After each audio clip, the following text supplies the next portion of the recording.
Adelante, Ernesto. Comenzaremos el estudio de esta bella obra que tanto lo oculta el sistema, porque dice la verdad acerca de todo. Y si sin ver, estamos en el tomo 1, capítulo 5, la página 173. Y así someramente, en la última reunión estuvimos analizando eso de la serpiente que se convirtió en el símbolo de la materia, como el mal solo puede surgir de un extremo del bien. La serpiente, bajo algunos aspectos, se convirtió en un símbolo de la materia, la cual, cuanto más se aleja de su fuente espiritual primigenia, más se convierte en el objeto del mal. La serpiente mundana está limitada por el medio. Vimos la comunidad egipcia, estaba estudiando la hermana del segundo objetivo, ¿no? Estudio comparativo de ciencias, filosofía y religión que tanto nos encanta, tanto occidentales como las orientales. El glorioso Egipto, con sus esfinges, sus pirámides, Karnak, Philae, los templos, en la imaginería egipcia más antigua, como en las alegorías cosmónicas de Ned, la serpiente mundana. Cuando tipifica la materia, se representa generalmente como contenida dentro de un círculo, la serpiente, donde se encuentra en línea recta a través de su ecuador, indicando así que el universo de luz astral, a partir del cual evolucionó el mundo físico, el sexto plano, al séptimo, aunque lo limita ese luz astral a este último, al mundo físico, al plano, la luz astral está a su vez limitada por el medio, que es la primera causa suprema en este caso. ¡Pac! Se arrastra fuera del huevo mundanal. ¡Pac! Ahí lo estudiamos de creador, produce Ra, toda jerarquía, ¿no? Hay Johanes, hay, así como hay serafines, querubines, tronos, potestades, ángeles, arcángeles, en toda jerarquía. ¡Pac! Que produce a Ra, Amon Ra, y las miriadas de formas a las que la vida, el universo, se muestra arrastrándose fuera del huevo mundanal, del cual nació como Brahman, porque entró a la hierba, lo incubó y salió ese ser cuando nace el universo que es Brahma y Brahma es universo. Se muestra arrastrándose a paz fuera del huevo mundanal, porque es la forma, el huevo más familiar de aquello, del espíritu germen, ¿no? En lo que se deposita algo y se desarrolla el germen de todo ser viviente, es un huevo. Estamos en este subtema, la serpiente representa la eternidad y la inmortalidad, como la vamos a ver en el emblema que nos dio nuestra querida Elena, que era el Maharaja, le pidió un permiso a un rey de la India, que era un emblema de su casa. Cuando la serpiente representa la eternidad y la inmortalidad, importante, rodea al mundo, o Midgard, mordiéndose la cola, Ouroboros, y así no ofrece ninguna solución de continuidad, es un círculo perfecto.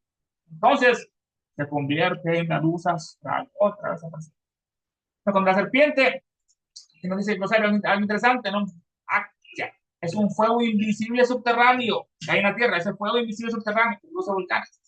Es la matriz, el origen, el útero de todo, que toma su origen en las sustancias bituminosas, como los betún, los hidrocarburos, ¿no? Esos petróleos, que están, ¿cuál es el origen de ellos? Ese fuego que está ahí. Y que en algunos casos produce erupciones volcánicas, como el Vesubio, ¿no? Que sepultó a toda Pompeya, el Oleg. Este es un cierto estado del alma, entre comillas, del alma de la tierra. Es un cierto estado, esas erupciones del alma de la tierra. Una mezcla de elementos astrales, emociones, ¿no? Sentimientos y materiales. De carácter tal vez eléctrico, fojático o magnético. Que está en todas partes. Es un elemento de la vida de la gran serpiente Basuquia, que nos introduce ese tema, ¿no? El fuego subterráneo es un elemento que da vida a esa gran serpiente Basuquia. Los volcanes así lo idealizaban los antiguos, como dragones, escupen fuego por su boca, los volcanes hacen erupciones, tienen agua, tienen tierra. Bueno, este fuego interno es un elemento de la vida de la gran serpiente Basuki de la India, que según la mitología india circunda el mundo, como el Midgard de los escandinavos, ¿no? O como el que está el Ouroboros en el emblema, y cuyos movimientos de la serpiente pueden ocasionar temblores. Que tenemos una causa, es un terremoto, es un seísmo, es la serpiente que se está moviendo, o Satanás, no, ya no está moviendo. Bueno, ese es el fuego de la serpiente. Cuando la serpiente representa la eternidad, la inmortalidad, la palabra tan preciosa, eternidad, viene la palabra eter, eterno, eternidad, es el quinto elemento de que están formados nuestros pensamientos, lo diferente al mundo material ilimitado. Nuestros pensamientos pueden ser infinitos, ilimitados y todopoderosos, como el que desarrolla Kiyosaki, ¿no? Que sus pensamientos se materializan instantáneamente. El éter es la cabeza, la tenemos arriba, no tenemos 5 miembros, tenemos como una estrella, dos inferiores y dos superiores. Abajo está la tierra, el agua, arriba está el viento y el fuego, y el más poderoso de arriba es la cabeza, el quinto elemento. Será visible en la próxima ronda, por eso en la parte de los maestros. Cuando la serpiente representa la eternidad y la inmortalidad, otra palabra, inmortal, viene de amortal, mortal, muerto, le colocan la A, es lo contrario, está vivo, amortal, se convierte en inmortal gracias al verdadero amor que da la vida, que eterniza, es el verdadero amor verdadero. El amor divino que concede la inmortalidad, como los maestros, que patrón la faz humana. Cuando la serpiente representa la eternidad y la inmortalidad, rodea el mundo, como sucede en Midgard, escandinavo, ¿no? Esa gran serpiente que pelea todo. Rodea el mundo esa serpiente mordiéndose la cola, como tenemos en el emblema, el Ouroboros, como está en el emblema de la sociedad, que simboliza el ciclo eterno, un ciclo, ¿no? Como día, noche, vida, muerte, nacimiento. Simboliza el ciclo eterno de la creación o la evolución, la renovación de todas las cosas y el renacimiento. Cuando tenemos al día siguiente, hacemos con esa energía recuperada, es una renovación, un renacimiento en este caso. También representa la naturaleza cíclica, la serpiente, la naturaleza cíclica del tiempo, el que se come su propia cola, es decir, la palabra Ouroboros, el que se come su propia cola. En alquimia, importante, representa este símbolo el ciclo de la gran obra. Gran obra. También se puede interpretar como una metáfora de la lucha constante, la serpiente, la lucha constante, la necesidad de renovarse continuamente. Debemos adaptarnos a los tiempos, como decía el filósofo, porque todo fluye. Pero te puedes bañar en un agua, en un río, pero nunca será la misma agua, todo fluye. La necesidad de renovarse continuamente nos dice eso. Vemos a esos reptiles cuando pelean uno al otro, tienen más fuerte. Más fuerte se lo devora, ¿no? Al más chiquito que es horrible lucha, pero eso ocurre en el mundo sártico. También se puede interpretar como una metáfora de la lucha constante, la necesidad de renovarse continuamente, ese Ouroboros mordiéndose la cola. Y así, de esta manera, en círculo, la Tierra no ofrece ninguna solución de continuidad. Entonces, se convierte en la luz astral, en este caso. Esa luz, hemos estudiado bastante, en sexto plano, es el archivo, la memoria del gran mundo. El archivo, la memoria del gran mundo, del macrocosmos, del universo, cuyo contenido puede incorporarse y se puede reencarnar en formas objetivas ese contenido, ¿no? Para una función, una función vital. Ese macrocosmos, entonces, cuyo contenido puede incorporarse al mundo manifestado y se puede reencarnar en cuerpo en formas objetivas. También el archivo de la memoria del pequeño mundo, como arriba, es abajo. Es el archivo de la memoria del pequeño mundo. Vemos el cosmos, ahora vamos a humano. El archivo de la luz astral de la memoria del pequeño mundo, el hombre, el microcosmos, o sea, el humano. Por lo cual archivo, uno puede recordar sucesos pasados, vidas pasadas o cosas que quedaron registrados, como todo está registrado en los registros acásicos, están los archiveros, están los picas, que registran todos los pensamientos, palabras y acciones que han pasado en todo el universo. Esa es la duda está en este caso. Vamos acá al PDF a ver lo que dice acá. En los misterios egipcios, la copa de la salud estaba rodeada de serpientes. También es este reptil emblema de la materia, pues como el mal es la oposición al bien. Cuanto más se aparte la materia de su espiritual fuente, tanto más quedará sujeta al mal. En las más antiguas imágenes de los egipcios y en las alegorías cosmogónicas de Net, que simboliza la materia,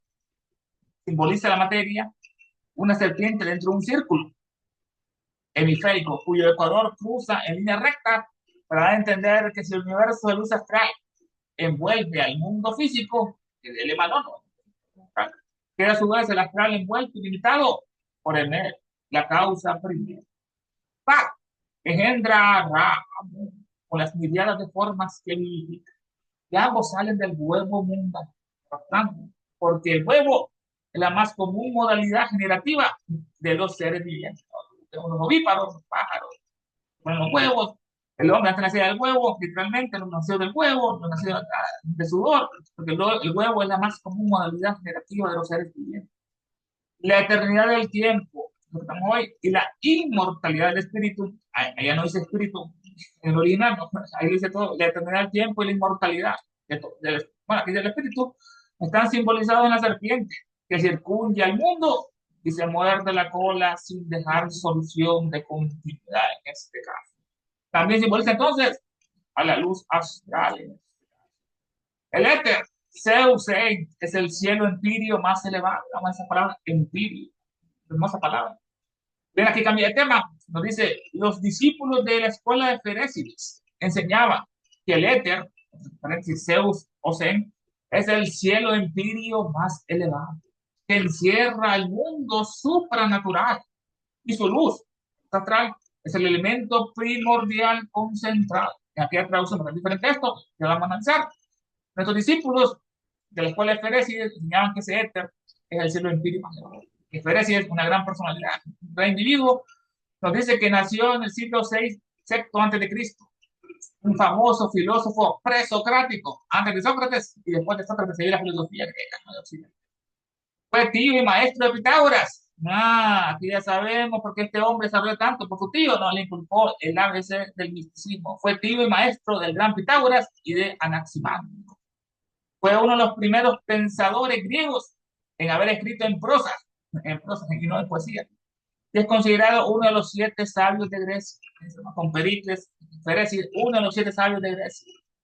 Visitó Egipto, como hizo Platón, como hizo Pitágoras, para aprender la verdadera teología, ¿no? La ciencia divina, la teología, y para aprender una ciencia de la naturaleza más exacta, de la biología, ¿no? En su tiempo, la química, y por eso viajó al glorioso Egipto, ¿no? Que fue la llama que iluminó todo eso.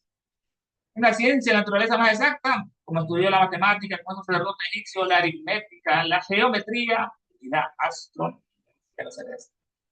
Le eran atribuidos poderes de predicción. Era profeta, ¿no? En este caso, era puro y daba el futuro ya lo comunicaba. Le eran atribuidos poderes de predicción, que demostró en el caso de un navío que naufragó. También Elena, uno de esos viajes, se montó en un barco ahí en el Mediterráneo y el maestro le dijo por el oído que se tirara al agua y ella lo hizo inmediatamente, haciendo caso al maestro y el barco se hundió. Y así ella pudo ayudar a rescatar a varios que trataron de ahogar. Eran atribuidos poderes de predicción que demostró en el caso de un navío que naufragó. También de un terremoto, un seísmo, y del asedio a una ciudad, una guerra, ¿no? En Mesene. Salvó a Efeso, como hace todo él, bueno, gracias al poder de su predicción, gracias al poder de su profecía, lo salvó a Efeso. Enseñaba en una gruta, y llegamos a ver la gruta, en una caverna, que le encanta tanto a los místicos. Enseñaba en una gruta. Duris de Samos relata en su epitafio que le pusieron a Ferecis. Toda la sabiduría está resumida en mí. Toda la sabiduría está resumida en mí. Quien quiera alabarme, deberá antes alabar a Pitágoras, a su sobrino, dice él, más superior. Deberá antes alabar a Pitágoras, pues es el primero sobre toda la tierra, así lo dice Elena, el gran Pitágoras. Al decir esto, digo la verdad, Pitágoras. Y en su obra le escribió un libro con el título Hectánicos. Son los 7 recetarios. Los principios escenarios, los 7 recetarios. Las 7 moradas, las 7 habitaciones. Una de las primeras obras en prosa atestiguada de la literatura griega. Tentáculos en esta obra que formó un importante puente, Mofoar, Antancarana, entre el pensamiento místico y el pensamiento presocrático. Aristóteles, discípulo de Platón, hasta el renegado, porque era malo, en su metafísica caracterizó la obra de Ferécides como una mezcla de mito y filosofía, sabiduría y mito. Ferécides ofrece una historia del mundo en su obra que procede de la racionalización del panteón griego. ¿Quién era Zeus? ¿Quién era Poseidón? ¿Quién era Hades? Los gigantes, los titanes que simbolizaba Prometeo. Bueno, es una racionalización. No solo hizo el mito, la poesía, como hicieron tantos otros, aquellas obras. En este caso, la teogonía de aquel ofrece una historia del mundo que procede de la racionalización del panteón griego. El rey de los dioses no es Zeus, sino Sas, que es el que vive. Nosotros estamos viendo. El que vive es el rey de los dioses, no es Zeus, es el que vive. Su padre es Cronos, el tiempo, ¿no? Es el titán, el tiempo y el espacio. Ese tiempo de cual surgen los elementos, el agua, la tierra, el viento. Es el antagonismo entre padre e hijo parece haber sido omitido, ¿sí? Como Zeus derrotó a su padre, ¿no? Que se comía a sus hermanos, por la profecía le había dicho que uno de ellos le iba a quitar el poder, y así Cronos se los comía, hasta Zeus, que la mamá pues, no lo quería ver en el vientre de Cronos y lo engañó con una piedra. Zeus después creció y tomó el poder, la profecía se cumplió, tomó el poder y rescató a sus hermanos los olímpicos y derrotó a Cronos y lo condenó al tarde. Se estableció un nuevo orden mundial, un nuevo orden mundial. El antagonismo entre padre e hijo parece haber sido omitido en este caso. Cronos y Sas luchan una guerra contra Ofión, que es el hombre serpiente. Luchan contra Ofión, una guerra contra Ofión, que es el hombre serpiente. Quizás el que vive celebra su victoria tejiendo una bata para Catonia, que se transforma después de Catonia en Gea. Conocemos que es la superficie de la Tierra en este caso. La contribución de Feréside al primer pensamiento presocrático es, de Feréside, en este caso, la negación de la creación del ex nihilo. Importante, nada surge de la nada, una gran verdad, ¿no? Es lo que el fundamento de Feréside, la negación de la creación de ex nihilo. La segunda, la autocreación del cosmos, no tuvo principio ni fin, solo evolución. Duerme y despierta, la autocreación del cosmos, la naturaleza eterna, los primeros principios, espíritu, la eterna de los primeros principios. Feréside. Marco Tulio Cicerón, el gran abogado, y San Agustín de Hipona, en la Católica, piensan que Feréside fue el primero que enseñó sobre la inmortalidad del alma. El primero. Su obra es conocida como el primer tratado en prosa sobre la naturaleza. También hizo un disco que marca la eclíptica y los puntos de equinoccio sobre la isla de Siros. Importante, ¿no? Ese disco que marcaba los equinoccios en esa parte de la isla de Siros. Lo que esto es un gran enigma, ¿no? Esa obra. Sabía lo que la Tierra giraba alrededor del Sol. Pasaron miles de años hasta que la ciencia se lo descubrió con Copérnico, ella lo sabía.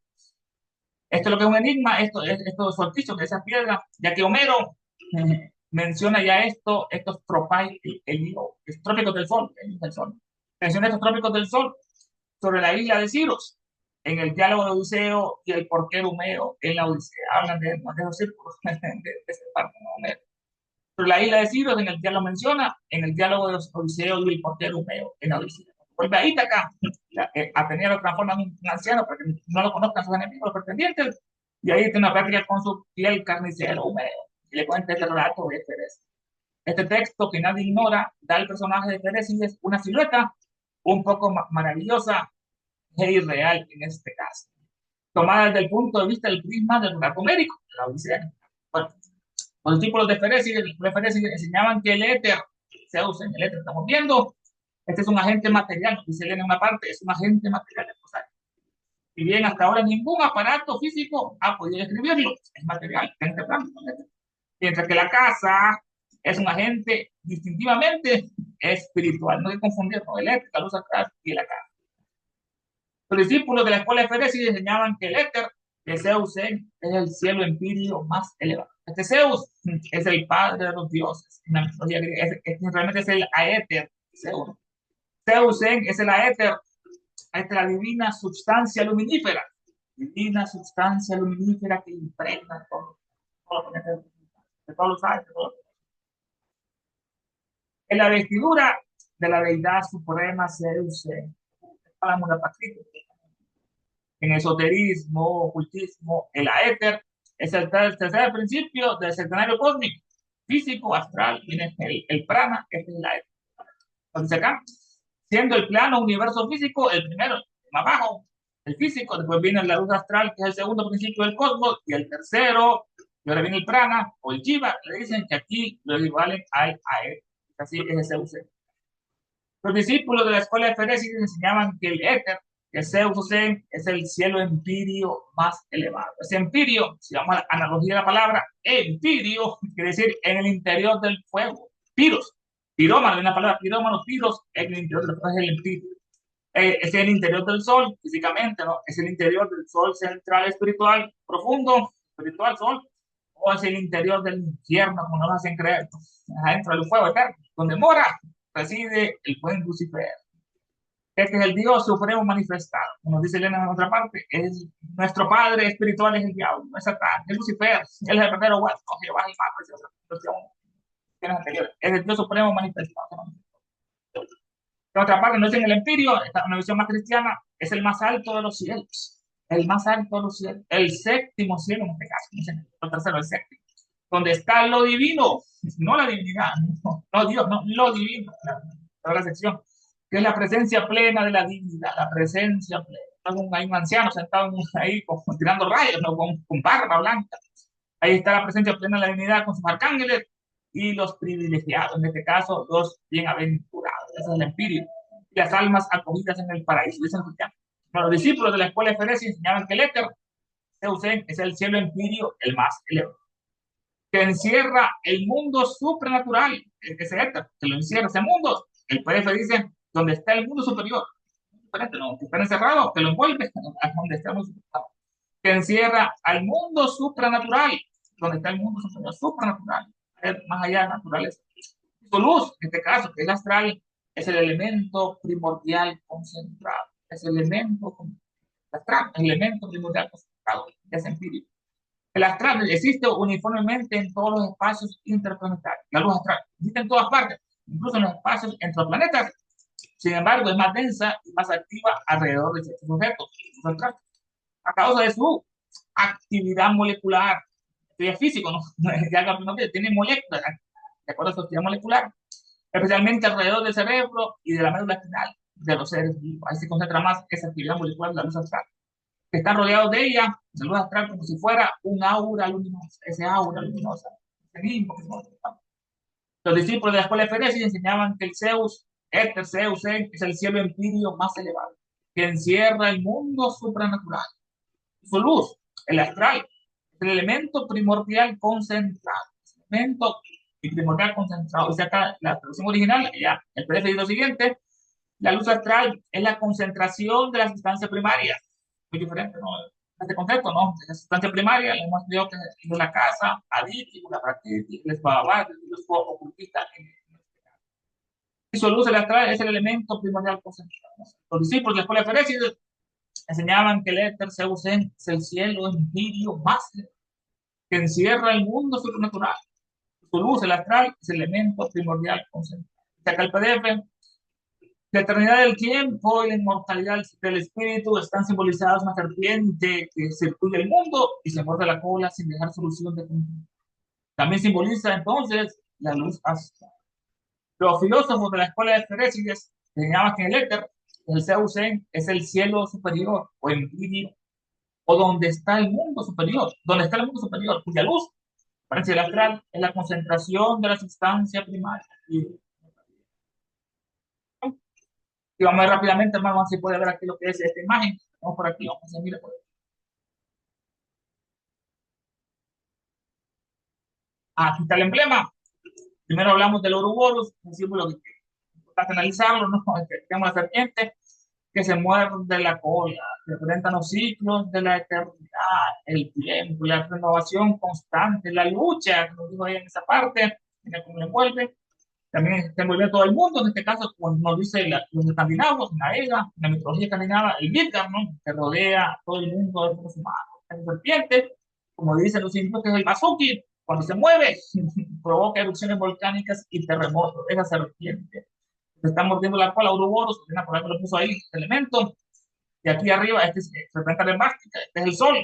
En este caso, ¿no? Que el sol, que es la vida de la tierra está simbolizada por todo esto, se esconde la serpiente, el mástil que está así ahí, a poco, pero todavía está dentro de la manifestación. Quien está más allá, ya es lo más poderoso, es el aún. En este caso, comenzamos la serpiente, que es el oro que él nos lo puso en este signo. La serpiente dicen que es el diablo, muchas otras cosas, muchas cosas muy bonitas. Vamos a la siguiente imagen de Cereces. Vamos a ver su perfil, ¿no? Que se nota su, miren ese temple, esa testa, bueno, ese tipo de se llama Ferécides, como lo pintaban en la cultura antigua. A este gran uno de los siete sabios, en este caso, este Ferécides. Vamos a ver la cueva donde se enseñaba él. A sus discípulos, no, miren qué hermosa cueva, como todos los sabios, como los indios, nos les gustaba estar apartados, estar solo meditando, allá, como siempre nosotros yogis, allá, Sankaracar, nosotros más allá. Tienen esa cueva tan maravillosa ahí en esta isla, donde él hacía un disco donde se daba la elíptica y lo que son, en este caso, los comentarios, puntos de vista, hermano, los micrófonos están totalmente abiertos, a ver que nos dicen algo por ahí. Sí, yo quiero comentar algo.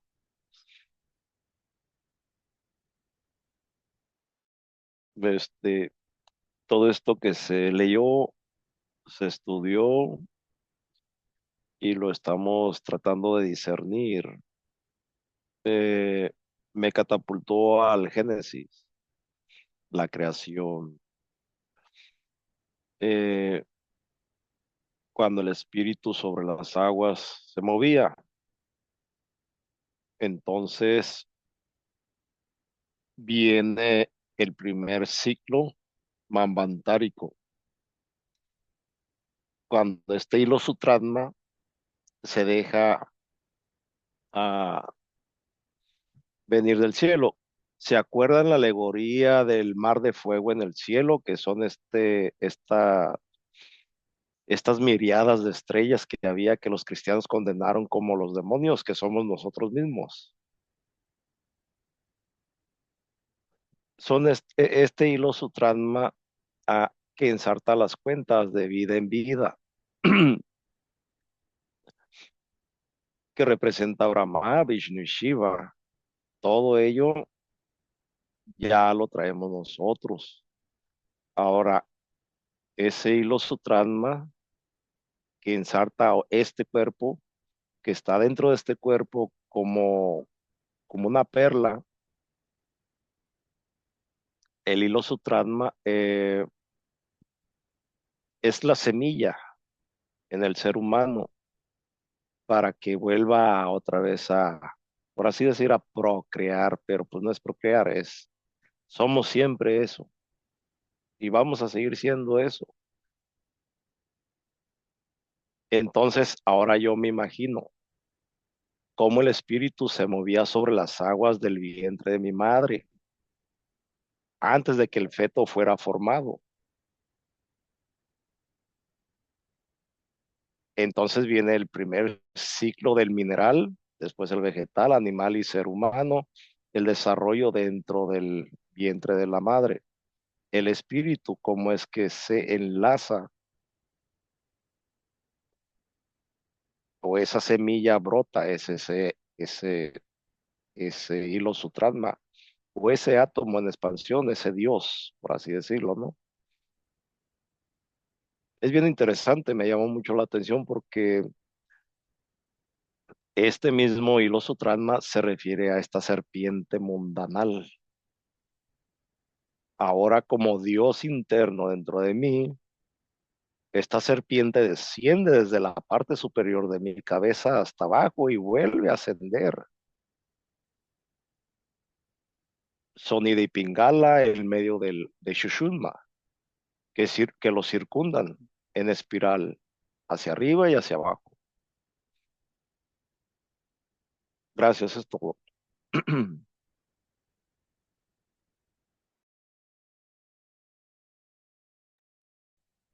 Bueno, el hermano comentó unas cosas, ahí me interrumpo cualquier cosa, acerca, que le recuerda el Génesis, al principio de la creación, y nos comentó ese Sutragma, en esta parte, ese hilo misterioso, Sutra, ese hilo misterioso que une todas las antiguas personalidades de individuos, lo mejor de cada uno, su esencia, son las que sobreviven a ese ciclo de mortalidad, vuelven eternos, es Sutragma, que lo une ese hilo de oro, une todas esas personalidades que hemos tenido, en este caso un hilo indestructible, un hilo de oro, de plata, de oro. Los principios, lo comenta bastante ahí, en la doctrina secreta, Sutra, Atma es espíritu, Sutra es el hilo, en este caso, el hilo que une todos los espíritus. Lo mejor, es el peregrino. Nos habló algo acerca de los demonios que somos nosotros, dice, nosotros mismos, una gran rebelión en el cielo, y fueron expulsados la tercera parte de las estrellas, dice, que fueron a la tierra a encarnar a sus demonios, que somos nosotros mismos. Nos dice Elena, somos esos ángeles rebeldes que fuimos desterrados, no desterrados, no teníamos tierra, deshielados, nos expulsaron del cielo y nos mandaron a quedar tierra por magos. Cuando van a acercar las tonteras de los demonios, desde al lado, Jehová, esos dioses que son realmente diablos en este caso.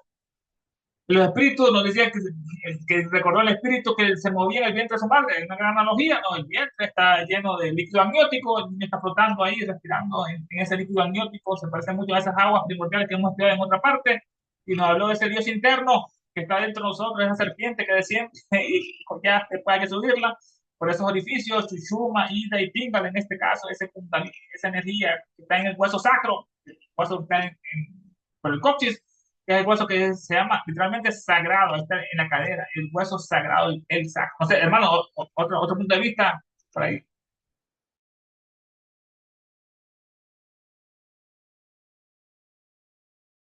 Ok, Otro punto de vista que tocaste y que a mí me llamó mucho la atención.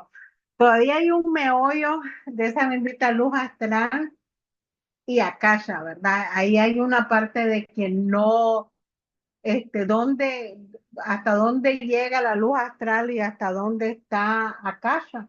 Porque aquí la pone la luz astral como ya el mundo superior, los elementos primordiales concentrados.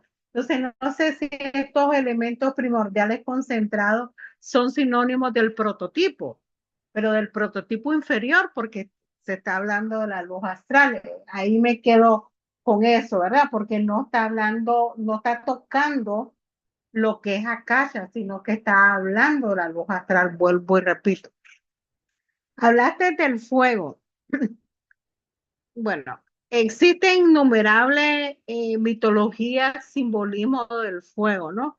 Hay un fuego que apenas estoy tratando de asimilar, porque existen unos fuegos así de los volcanes, que esto y lo otro, pero todo eso también está en el cuerpo humano, porque en el cuerpo humano, cuando uno respira, y bueno, en la teosofía respira prana, ¿verdad? Pero en biología respiró oxígeno.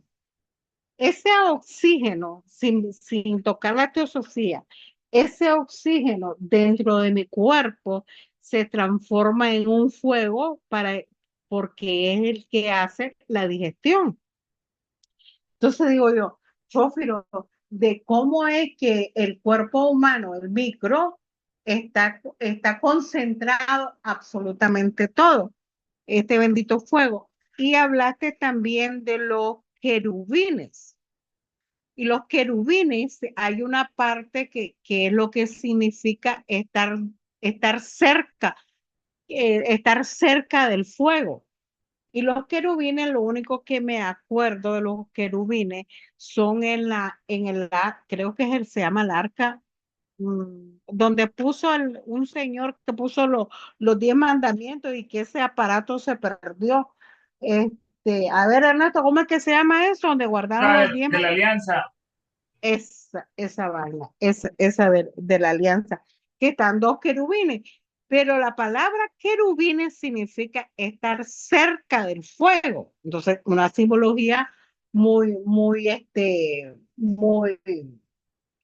grande, ¿no? Con eso. Y eso de la alianza se dicen que era como, uy, hay una arma mortal, era como tuviera una arma extraterrestre, por ponerle un nombre, ¿no?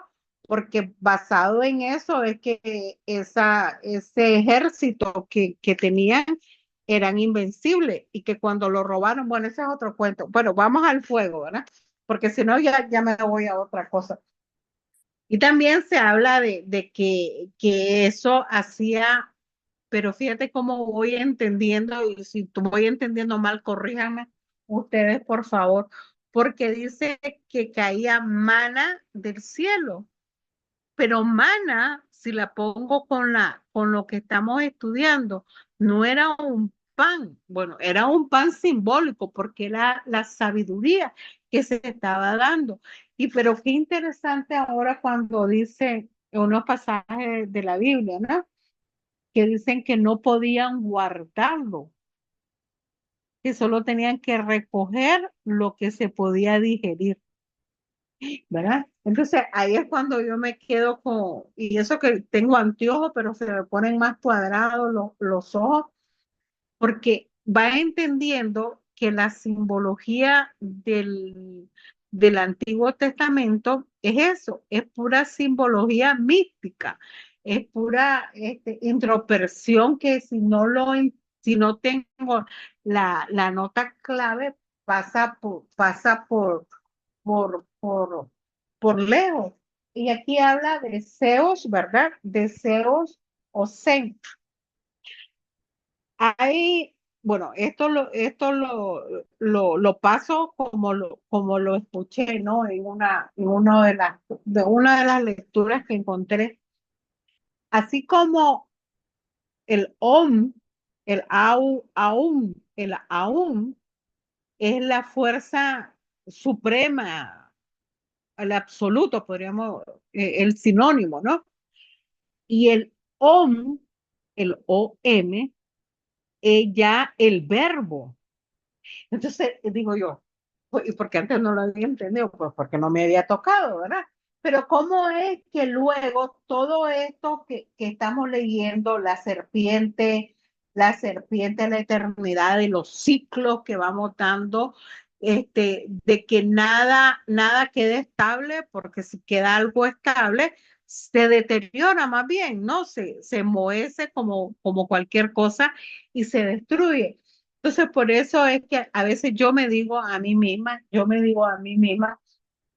que todo esto ha estado para autocomprenderme, ¿no? Autoanalizarme y autocomprenderme, pero que no me quede solamente de las 7 de la tarde a las 8:45, que es lo que ahí estoy, sino que me quede por lo menos me digo yo, ¿verdad? Por lo menos que te quede una hora más, María Tania, ¿no? Sino que quede aquella masticadera, ¿no? Que me queda aquella masticadera de decirme, ¿qué tan pequeñita eres? Bueno, solamente, adelante alguien más o Ernesto. Algo breve, ¿no? De lo que dijiste, porque el alimento era maná, ¿verdad? Y no es que haya dicho tú, no sé si dijiste manas, pero entonces las alegorías, ¿no? Como bien se ha dicho, estas alegorías que están ocultas detrás de las frases y las palabras y las historias. En este caso, el maná del cual se alimentaban quería decir el conocimiento oculto que descendía como sabiduría divina, y por eso aquellos que consumían eso, entonces es como decir los adeptos, ¿verdad? O el estudiante de teosofía que empieza con sus pininos a dar mordiditas a ese maná, ese pan o ese, como se le llame, ¿no? El alimento, que es en realidad la sabiduría divina. Es todo. Interesante, hermana, nos compartió en este caso. Ella hace una distinción muy profunda, hay que investigar los áreas en otra parte acerca del éter, más físico, material, la luz astral como intermediario, y en la casa, como nos dice ella, es totalmente espiritual. Ahí vamos a decir, casa, luz astral y lo que es el éter en el plano físico, son así como los planos, alma, que es el más espiritual, séptimo, o el primero, nos vamos de arriba abajo, hasta el último, que es el éter, que es el físico, y la luz astral sería el intermediario entre ambos en este tipo. Van a ser los prototipos, los dobles etéricos, los cuerpos astrales, que son los prototipos de todas las cosas que están en la atmósfera. Como decía, es el mundo, las ideas de Platón, esos arquetipos ahí, la mesa, la silla, las cosas. Y los alertas del fuego, el fuego que se transforma, ese fuego que nos dice ella, que es como el sol, que es espíritu y materia a la vez. Es la reflexión más perfecta del fuego, dicen, tanto en el cielo como en la tierra, de la llama una en ese caso. El alerta del oxígeno, que respiramos, el prana, el jiva, que entra al cuerpo, entra lo que es ahí en los glóbulos rojos, transporta el hierro, la hemoglobina, es el alimento, el oxígeno también de las células que hacen combustión interna ahí con el ciclo de Krebs. Un fuego digestivo, no consume alimentos, la llama está ahí, no sé, acidez del estómago, qué perfección hay en el cosmos, como arriba, es abajo, como adentro, es afuera. Y los querubines, como nos comentaste que están en el arco de la alianza, están en otras representaciones, como están cerca del fuego, nos representan con alas, esos querubines. El mana, hay uno que se llama el Metatron, otro ángel que está más allá del trono, el Metatron, el mana del cielo, pues nos comentó el hermano, que era el conocimiento oculto, esa sabiduría, que es el alimento del alma. Hizo una comparación del aún con el absoluto, como ya está fuera el emblema, no, ese aún está fuera, y ya el on, ya se dice hermana, que es el verbo que se hace carne en este caso. Pasamos al siguiente tema muy interesante, la serpiente. No, espérate, no vayas a hablar. Dale, No, Luz. Está no, dulce. Adelante. aquí donde dice, la serpiente representa la eternidad y la inmortalidad. Estoy totalmente perdida, no sé qué quiere decir.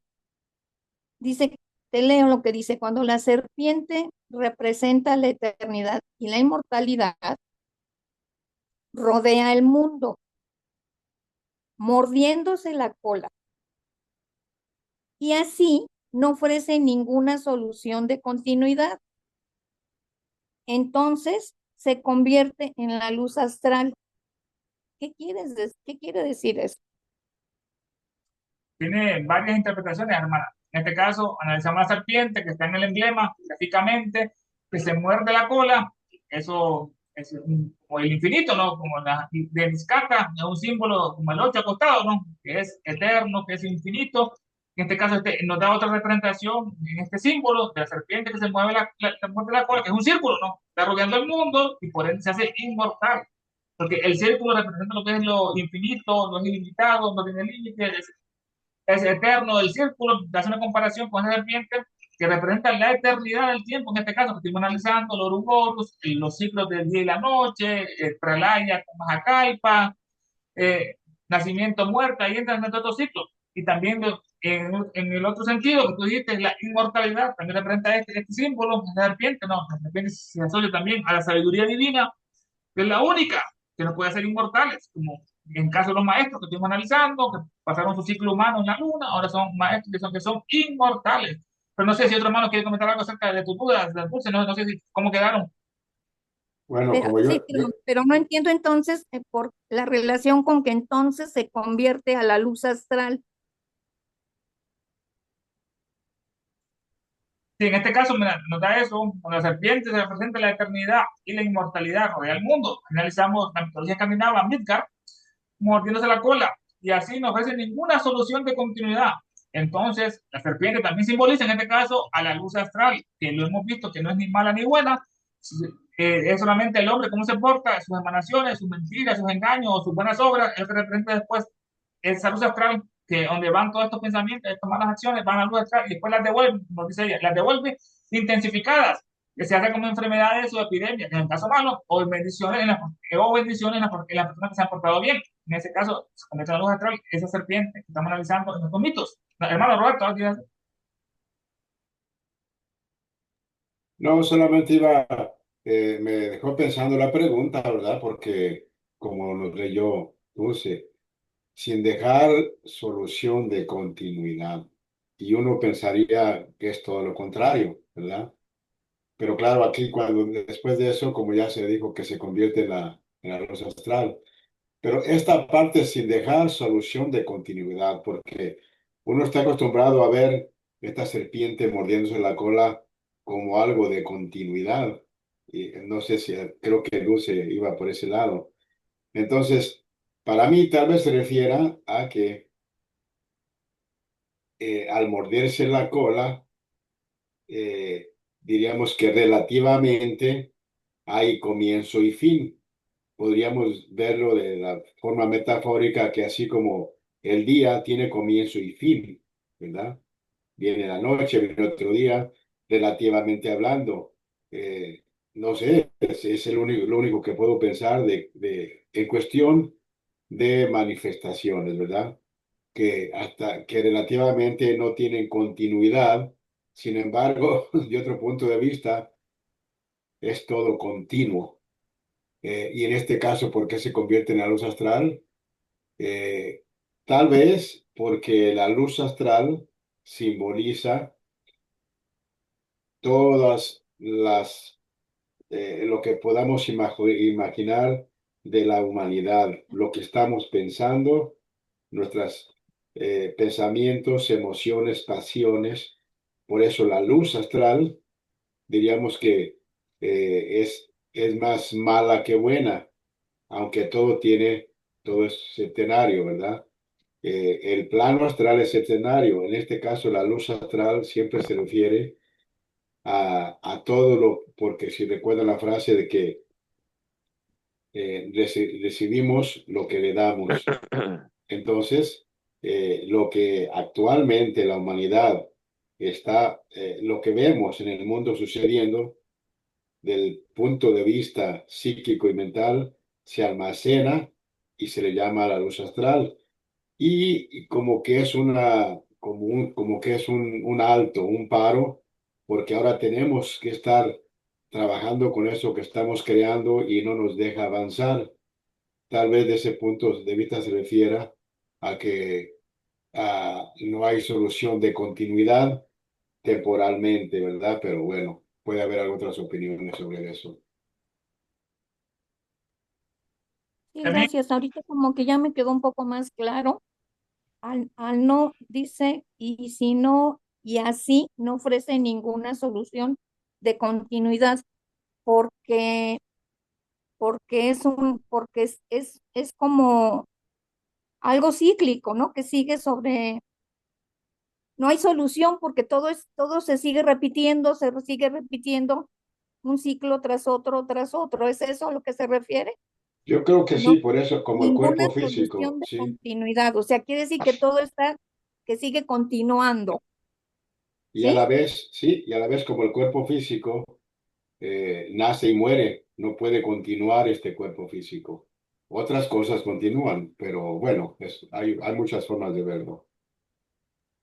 en este caso, hermana, Yo, también vemos que dice cuando se vuelve un círculo, o sea, ninguna solución de continuidad, es como que pasa a otro plano. Sabemos que el plano físico está limitado por tres dimensiones, aquí todo es limitado, finito. Cuando es un círculo, como los círculos que estás comentando, se hace ya, pasa a otro plano superior, que es el astral, que no lo podemos comprender con nuestra mente física. O sea, es como ocurre ese paso, como el anillo no se pasa, dice que hay un anillo que no se pasa en ese caso. Ok, gracias. Entramos al subtema muy interesante, la serpiente metamorfoseada en Satán por los cristianos. Tal es el origen de la serpiente, volviendo a la serpiente, la ponemos atrás. Tal es el origen de la serpiente, metamorfoseada en la era cristiana en Satán. Es el Lot, el Aur de Moisés y de los caballos. Tal es el origen de esta serpiente, los atrás, serpiente, analizado. Dice allá en el PDF, tal es el símbolo de la serpiente, identificada más tarde con Satán por los cristianos. Bueno, tal es el origen de la serpiente, metamorfoseada en la era cristiana en Satán. Volvemos a Satán. Nos dice, impulsado por la ley kármica y de la ley de evolución eterna. Importante. Impulsado Satán por la ley kármica y de la evolución eterna. Hermano, el micrófono, ahora lo puedes cerrar. Dice, el ángel se encarnó como hombre en la tierra, conservando todos sus saberes y conocimientos divinos, no como nosotros, que necesitamos un bebé sin nada, todo reseteado. No, él nos trajo ese conocimiento divino y ese saber. El ángel se encarnó, Satán, como hombre en la tierra, conservando todos sus saberes y conocimientos divinos. En este caso, divino. La sabiduría divina cayendo como un rayo. Hay una parte del evangelio que dice Jesús eso, ¿no? Que, como descendiste del cielo, Lucifer. La sabiduría divina, Lucifer, descendiendo, cayendo como un rayo aquí en la tierra. Él avivó la inteligencia de aquellos que luchaban contra los demonios. Los verdaderos demonios no era él, sino de la ignorancia y de la superstición, que están enfocados en instituciones, digamos, hoy día la Iglesia Católica, los musulmanes están en superstición, el judaísmo, en ignorancia, ahí están luchando por la ignorancia. La villa, como dice Sócrates, la ignorancia es el fruto de todos los males, es la villa. Avivó la inteligencia Satán de aquellos que luchaban contra los demonios de la ignorancia y de la superstición, en contra del papado. Satán puede considerarse alegóricamente como el bien, todo lo contrario, es en el mundo físico, no que es el mal, es bueno. El del sacrificio como Prometeo, ¿no? Que sacrificó su propia vida para iluminar a los hombres. El Prometeo robó el fuego del cielo de los humanos. Estaba en ignorancia, en pobreza y en frialdad. Y es el Dios y como Dios de la sabiduría, Satán, no sin razón se le ha calificado de adversario, entre comillas, es el enemigo, es el católico, es el enemigo, el diablo, el mal, el adversario. Porque como acaba de decirse, es el Dios de la sabiduría, él, no más su ignorancia, él es la sabiduría, y especialmente la sabiduría secreta, la más poderosa. Naturalmente, esta está opuesta a toda ilusión mundana y efímera, todo lo destruye ese fuego, ¿no? De esa sabiduría secreta. Naturalmente opuesta a toda ilusión mundana y efímera, lo humano, incluyendo en ellas, claro está, las religiones dogmáticas y eclesiásticas, de paréntesis, católicos, musulmanes, evangélicos, dogmáticos en este caso. Una vez explicada la significación de la alegoría de Satán y su hueste, no de esta explicación es alumno de esta jerarquía, esta alegoría de Satán y su hueste, resulta que rehusaron crear al hombre físico, no crearon al hombre animal, como hace Jehová. No. Resulta que ellos rehusaron que no. En las locas, en la doctrina secreta, nos dan unas locas muy, muy preciosas. En las manos dicen que no entraron hasta las manos de la quinta. Resulta que rehusaron crear al hombre físico, solo para ser los salvadores directos, salvadores, ¿no? Y creadores del hombre divino interno. Rehusaron crear al hombre animal, pero ellos fueron los salvadores directos y creadores del hombre divino. En lugar de ser un mero instrumento ciego, como era Adán y Eva en ese jardín, en una granja, que se lo iban a comer como los cerdos, pobrecitos, ¿no? En lugar de ser un mero instrumento ciego, el hombre, impelido y guiado por la ley insondable de los animales, ¿no? El ángel rebelde, entre comillas, reclamó y exigió su derecho a la voluntad que nos dio, a elegir. La voluntad que tenemos, no es el libre albedrío, para ir de un lugar a otro, tomar una decisión. Entonces, bien o mal, el ángel rebelde reclamó y exigió su derecho a la voluntad.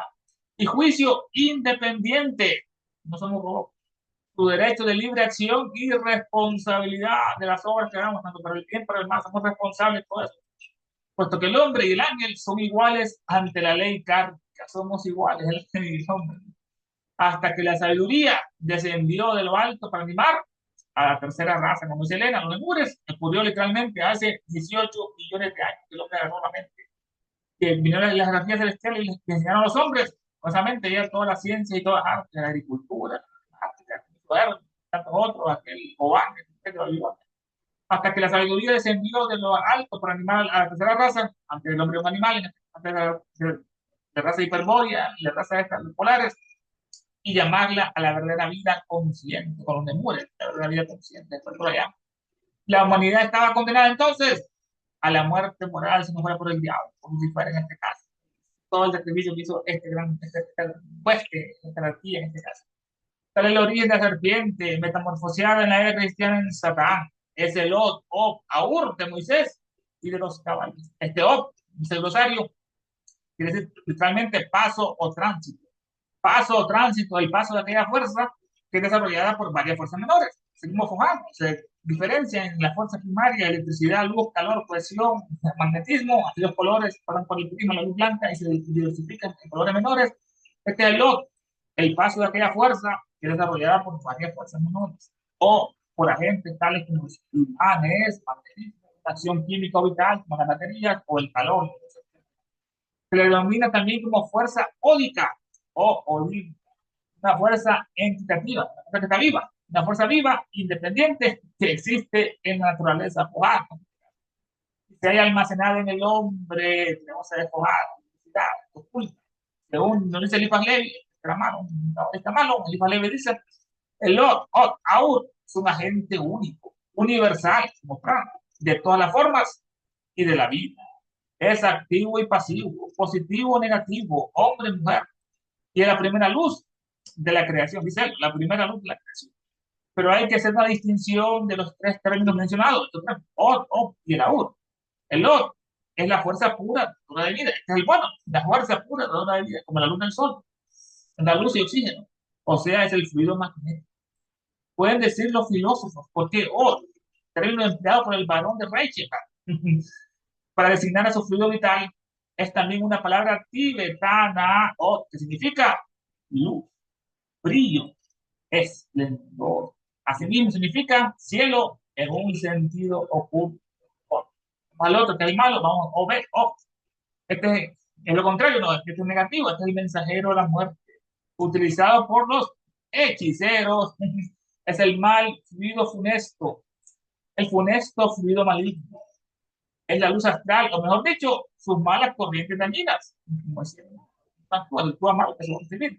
la luz astral, o mejor dicho, sus malas corrientes dañinas. La personificaron los judíos como un espíritu, el espíritu de Ob. Ese espíritu, entre ellos, todo lo que trataban con espíritus, se ocupaban con la necromancia, el arte de con los muertos, ¿no? Dicen ellos, los judíos, que estaban poseídos por el espíritu de Ob, maligno. Y la combinación de ambos, el Aur, Aur, es la síntesis de ambos, el bueno y el malo, como el neutrón, propiamente llamado la luz astral. En este caso, en Caldeo dice que este Aur es la síntesis de los dos aspectos de la luz astroetérica o luz astral propiamente dicha.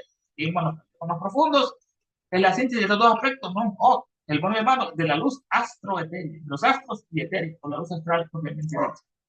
Aur, tal es el nombre hebreo del noúmeno, la luz. El oriente de la luz, noúmeno es el nombre de los hebreos. Ese Aur. Es el nombre hebreo del noúmeno, el que dio origen a la luz, que corresponde a la esencia del protilo elemental. Es el primer elemento, dice la ciencia, y el cual se quedaron todos los demás. Dice que el protilo corresponde a la esencia del protilo elemental, o mejor dicho, a su radícula, a su raíz masculina. Pues el Aur, que es el Fia Luz del Génesis, hágase la luz. Y la luz se hizo hasta el tercer día que no el sol. Primero fue la luz, es muy extraño, pero bueno, eso es el Génesis. Pues el Aur es el Fia Luz del Génesis, hágase la luz. La luz se hizo. Es lanzado como germen fecundante. Es lanzado como germen fecundante en el seno de la vida eterna omnipresente. Pues se fecundó el espacio, el tiempo, no fecundó el espacio. Es lanzado este Aur como el germen fecundante en el seno de la vida eterna omnipresente. Está en toda parte, como el espacio, está en toda parte. Es la luz astral que hace todo esto, es que se ha comentado esa Ur. Es el Ur de Moisés, hablando de Moisés hoy. Dice, el era nos quita la venta. Hay datos que hacen creer que los libros atribuidos a Moisés, el Pentateuco, los Génesis, Éxodo, Levítico, Números, Deuteronomio, hay datos que hacen creer que los libros atribuidos a Moisés fueron escritos en Babilonia durante el cautiverio de los judíos, durante el cautiverio de los israelitas, eran esclavos, por favor, no llevaron o inmediatamente después de Esdras, mucho más reciente, no Moisés, no Esdras.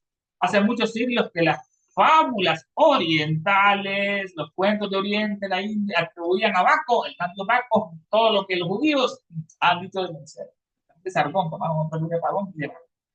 Baco tuvo dos madres.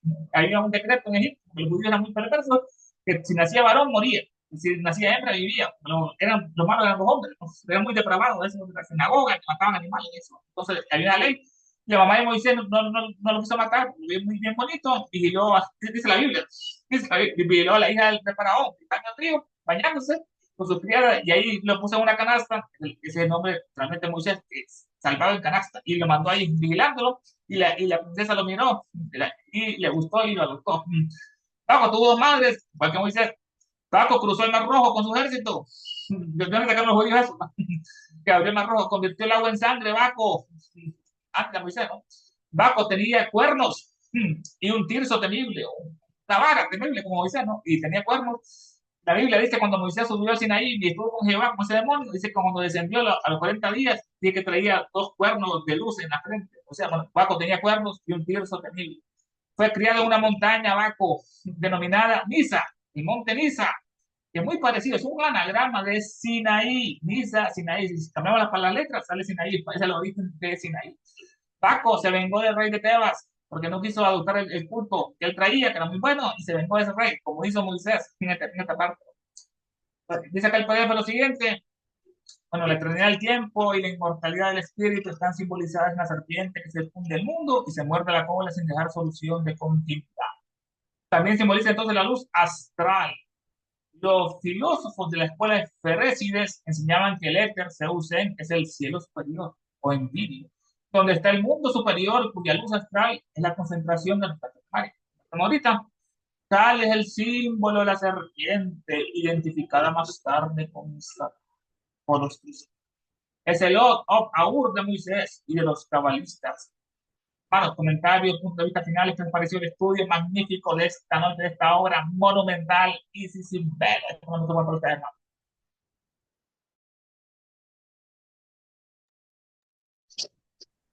Adelante, ¿algún comentario? ¿Aportación, Jorge?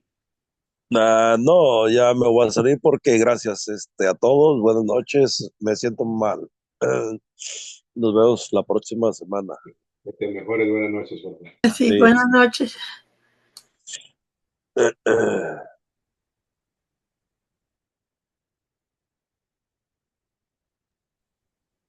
Tania, el cierre, Tania. Esperanza, levanta la mano. Sí, es que explica muy bien, Ernesto, así es que lo único que queda es documentarme más para aportar un poco más. De ahí, ya con todo lo que has explicado, queda. Pero fíjate que ya ves, esto de Moisés y los cabalistas, yo decía de ese Moisés que anteriormente creía que era de León, pero es de Moisés de Granada. Sí, sigue siempre Moisés con las simbologías, si es del Antiguo Testamento, Moisés con la simbología siempre del fuego, ¿no? El fuego de Prometeo, que tanto, ¿no? El árbol que estaba encendido y jamás se apagaba. Ese mismo fuego, ¿no? Que siempre nos está llamando. Adelante, doña Esperanza.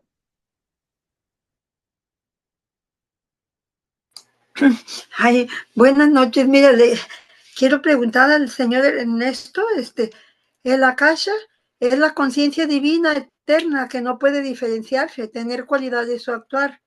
La acción pertenece a eso que se refleja o espejea de Akasha. Entonces, la luz astral es el reflejo de Akasha y es donde están todos los prototipos en la luz astral, en la luz astral.